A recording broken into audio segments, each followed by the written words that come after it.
পর্তুলাকা কিংবা portulaca, time ফুল, ঘাস গোলাপ, যে যেই নামে এই গাছকে চিনে থাকেন। একটা গাছের অনেক নাম হয়। এখানে দেখুন কত ফুল ফুটে রয়েছে। তবে এই গামলাটা আমার অনেকটাই খারাপ হয়ে গেছে, এখানে আগাছায় ভরে গেছিলো, বেশ কিছু আগাছা তুলে ফেলে দিয়েছি। তো এইখানে যে কাটিংগুলো রয়েছে সেই কাটিংগুলো একদম সবুজ নয়, তবুও ফুল ফুটছে, কারণ এই গাছটি রোদ্দুর পছন্দ করে। এই গাছকে রোদ্দুরে রাখলে কিন্তু সুন্দর ফুল ফুটবে। এখানে দেখুন এত যে আগাছা হয়েছিল, সেই কারণেই কিন্তু এই গাছগুলো নষ্ট হয়েছে।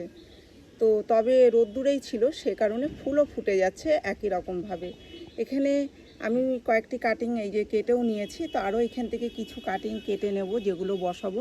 একটা ডাল থেকে কিন্তু অনেক গাছ তৈরি করা যায়, একটা পুরো গামলা চাইলে ভর্তি করে ফেলা যায় একটা ডাল থেকে। যত ছোটোই এর ডাল বসানো হোক না কেন, হয়েই যাবে।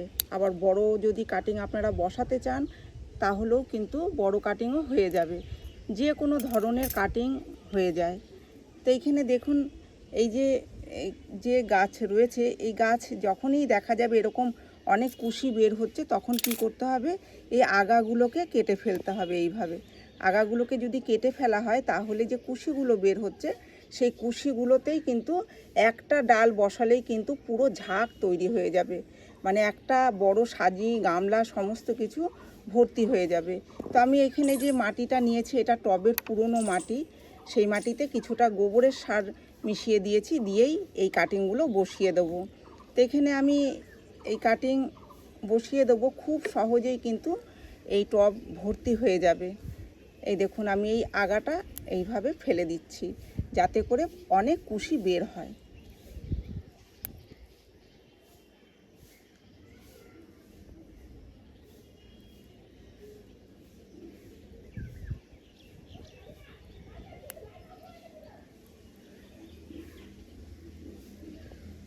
আবার এতে জল দিয়ে দেবো,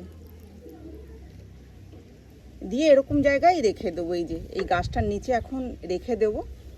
তো এই গাছটা যেহেতু রোদ্দুর পছন্দ করে, তো রোদ্দুরেই এই কাটিং থেকে শিকড় চলে আসবে।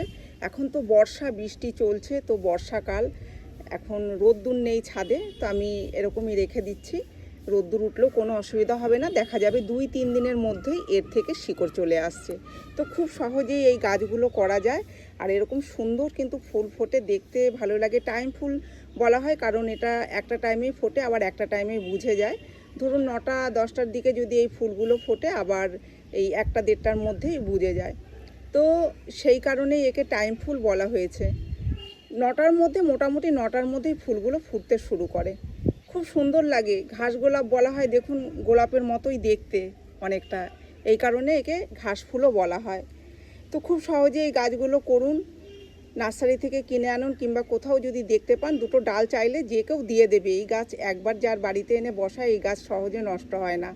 যদি অনেক জল বেঁধে যদি না থাকে, তাহলে এই গাছগুলো বছরের পর বছর ধরে থেকে যায়। তাই এই ডাল চেয়ে আনা কোনো ব্যাপারই না। দেখুন আশেপাশে কোথাও থাকলে দুটো ডাল চেয়ে এনে ছোট ছোট টুকরো করে বসিয়ে দিন, দেখবেন কত সহজের গামলা ভর্তি হয়ে যাচ্ছে, আর কত তাড়াতাড়ি এই গাছে ফুল চলে আসছে।